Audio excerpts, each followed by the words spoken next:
Bulb को ही जलना है ना, बल्ब को। लेकिन उस कटोरी का रोल क्या होता है ना कि उसकी पोटेंसी को बढ़ा करके, उसकी क्षमता को, ताकत को बढ़ा करके तू यहीं तक टिक सकता। अगर मैं तेरे साथ हूं तो दुनिया में सबसे आगे लेके जा सकता हूं। तो अप्लाई का रोल हमेशा यही रहा है कि आपको जहां भी है वहां से दूर पहुंचाने का काम करेगा। यही अप्लाई का रोल। अप्लाइंग इज लाइफ एंड इस बिजनेस के अंदर अप्लाइंग अगर नहीं है तो बिजनेस में आपको सही गलत का फैसला कर ही नहीं पाएंगे। एक बार एक बाप अपने बेटे को बहुत मेहनत करके मशक्कत से पढ़ाया था। पढ़ाने के बाद बड़ी उम्मीद थी उसका बेटा किसी कंपनी का सीईओ बन गए थे। तो बाप ने सोचा चलो उससे मिल लेते हैं, काफी वक्त गुजर चुका है। और जब वहां पे जाते हैं तो जब गेट कीपर उनको देखता है कि इनके फादर साहब आ गए तो रिस्पेक्टफुली उनको अंदर लेके आया। बेटा सभी वहां जितने भी उनके ऑफिशियल स्टाफ थे वो सब इकट्ठा हो गए और उनके पिताजी उसके कांधे पे हाथ रख के पूछते हैं अपने बेटे से कि दुनिया में सबसे ताकतवर कौन। तो बेटा ने जवाब दिया मैं। और पिताजी को यह बात बड़ी बुरी लगी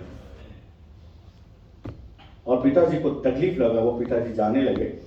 लेकिन जैसे ही गेट के पास पहुंचते हैं और गेट के पास पहुंचने के बाद फिर पलट के उनके मन में एक सवाल आया कि फिर से सवाल वो करता हूं। फिर से रिपीट अपने बेटे से पूछते हैं कि बेटा इस दुनिया में ताकतवर सबसे ज्यादा कौन। तो उसी बेटे का जवाब रहा पिताजी आप। बड़ा असमंजस में पड़ गए कि सेम सिचुएशन में ये दो जवाब दिया है, अब सही कौन है गलत कौन है। करीब जाते हैं, बोलते तेरा मतलब मैं समझ नहीं पाया, इसको मुझे बताओ। अभी थोड़ी देर पहले आपने बोला कि सबसे ताकतवर मैं, लेकिन थोड़ी देर बाद आप बोल रहे हो आप, मुझे बताएं। तो उस बेटे ने जवाब दिया कि पिताजी जब पहली बार आप हमसे पूछ रहे थे तो आपका हाथ मेरे कांधे पे था और जब बाप का हाथ कांधे पे तो दुनिया के सबसे ताकतवर इंसान है।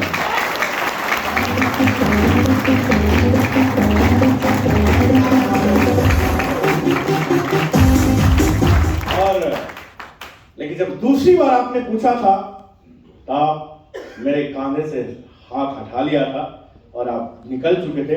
यानी मेरे ताकत आप थे और मेरी ताकत मेरे साथ नहीं रही तो सबसे ताकतवर आप है मेरे पिताजी, सबसे बड़ी ताकत।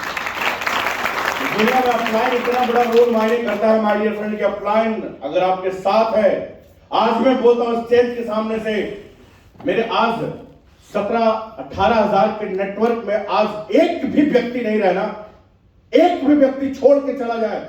लेकिन अगर किशन सर और दीपक सर जैसे अप्लाइन मेरे साथ मेरे पीठ पे खड़ा है हमारे पे, फिर 18 लाख का नेटवर्क बना अप्लाई की ताकत की वजह से। जब आज ये जो 18,000 का नेटवर्क बना है, ये मेरी टीम की वजह से नहीं बना है, मेरे अप्लाइन की वजह से। जब ये 18,000 का नेटवर्क बना करके मुझे यहां तक खड़ा कर सकते हैं तो 18 लाख का नेटवर्क भी बनाने की ताकत इनके अंदर है।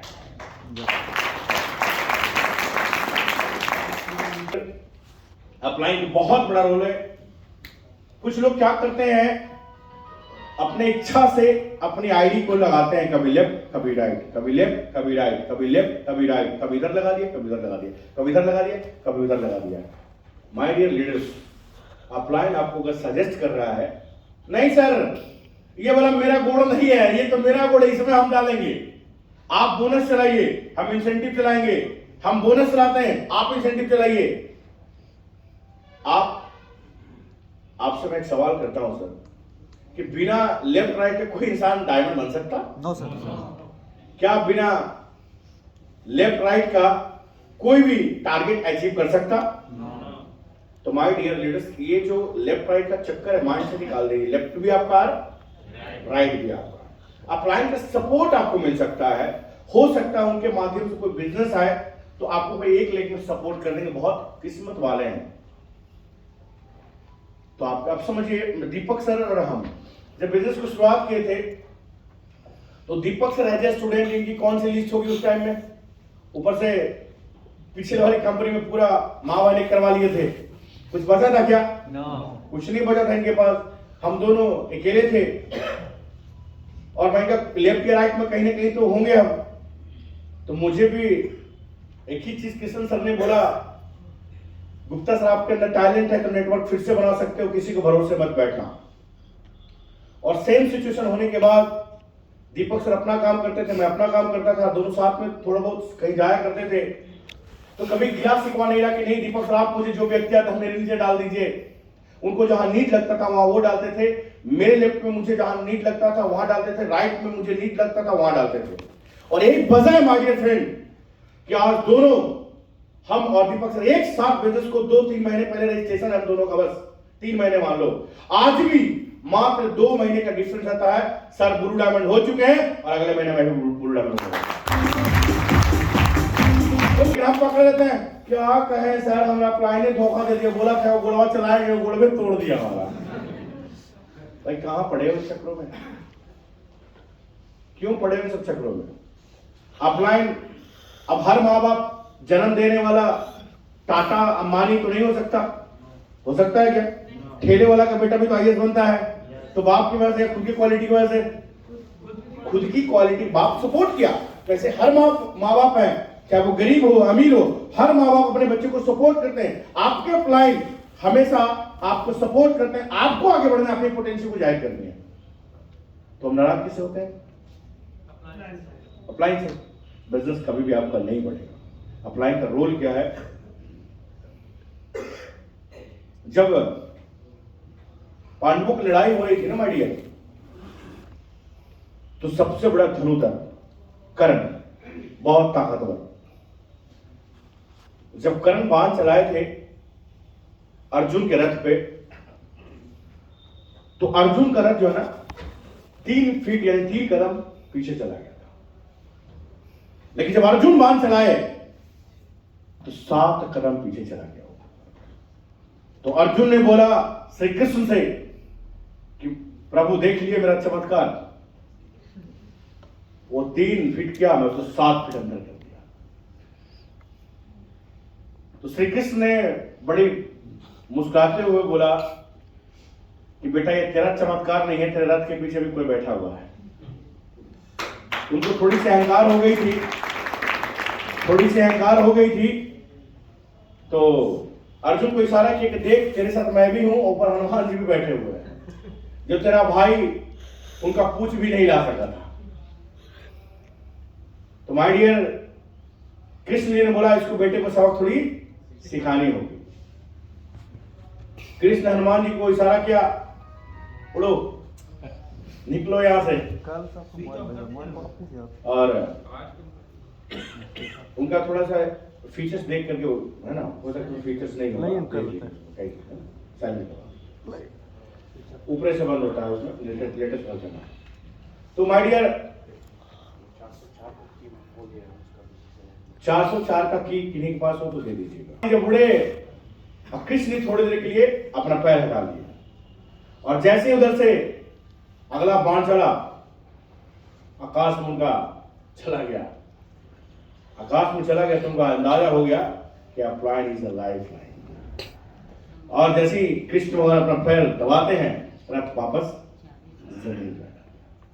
तो याद रखें my dear friend, upline is a life line. Upline है आपके बिजनेस में तो आप जिंदा है, इसका बहुत बड़ा रोल है।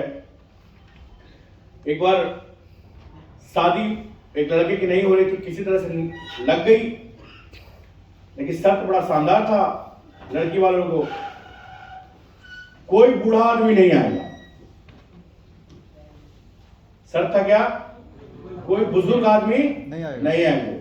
नाना को भनक लग गया, और नाना तो नाना होते हैं, ना मैं मानूंगा नहीं। बोला मेरे को तो चलना है। अब नाना माने नहीं तो नाना डिक्की में छुप गए। बोले नाना निकलना नहीं, डिक्की में पैक रहना। तो लड़की वाले का जब नजदीक में बारात उठने की नदी था बीच में, उसको क्रॉस करना था उनको। तो लड़की वाले बहुत परेशान होकर शादी किए थे।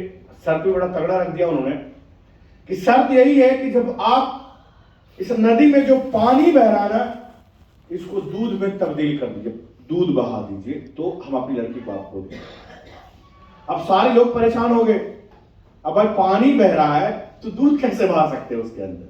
बोला ये नदी का पानी को दूध बना के बहाना है आपको। परेशान हो गए, 2 घंटा बीत गया, मुहूर्त निकला जा रहा था। तो इस व्यक्ति को याद आया, कह रहे नाना तो डिक्की में है, नाना से पूछते हैं। तो नाना के बड़ा निकला, डिक्की खोल करके बोला नाना ऐसी सी शर्त है। बोला बस इतनी सी बात, बस कोई बात नहीं हो जाएगा। बोला सुन तो एक शर्त तुम दे दो छोटी सी। बोला क्या? बोला उनको बोल के नदी सुखा दीजिए, हम दूध बहा देंगे, दूध तो रेडी है हमारे पास। और माय डियर गया और बोला दूध तो सर आ गया है, लेकिन आप नदी सुखा दीजिए, हम दूध बहा देते। बोला कोई तो बुढ़ा होगा इसमें, कोई तो बुढ़ा होगा इसमें पक्का। तो माय डियर फ्रेंड, अगर आप प्लान आपके साथ है ना, अगर आप प्लान आपके साथ खड़ा है माय डियर फ्रेंड, हर मुसीबत में आपको जिंदा और खड़ा करने की ताकत रखता है। किशन सर बताया करते हैं कि जब वो रूबी स्टार लेवल पे थे बिजनेस के अंदर, तो उनका बिजनेस क्या हो गया था? जीरो। और 3.5 साल काम किया था सर ने, 3.5 साल में मुश्किल से लगभग 15-20 लाख रुपए कमाए थे। समझना मेरी बातों को सर प्लीज। लेकिन नसीब सर का साथ रहा, आशीर्वाद मिला, और नसीब सर ने एक ही बात बोली कि बेटा मेरी बात को माना करो। वो उसमें नहीं माना करता है। जो स्टूडेंट थे 20-22 साल का स्टूडेंट थोड़ी जल्दी किसी की बात मानता है, वही सॉफ्टवेयर इंजीनियर, वो भी जिद्दी जाट, नहीं मानते थे, खुद बताते हैं जैसा कि। और नसीब सर की बात मानी उन्होंने और माना, और आपको जानकर बड़ी खुशी होगी माय डियर फ्रेंड, जो उन्होंने 4 साल के अंदर नहीं किया, मात्र 2 साल के अंदर कंपनी के लगातार रिकॉर्ड कायम करके आज कंपनी का ब्लैक डायमंड बन चुके हैं। और जो 22 लाख रुपए कमाए थे, 20 से 22 लाख रुपए कमाए थे, आज इस इंडस्ट्री के अंदर आज मात्र 2 साल के अंदर 3 करोड़ से ज्यादा की अचीवमेंट कमाई। अभी शुरुआत है जी, इन लोगों की बहुत वहां तक पहुंचना अभी बहुत दूर की बात है।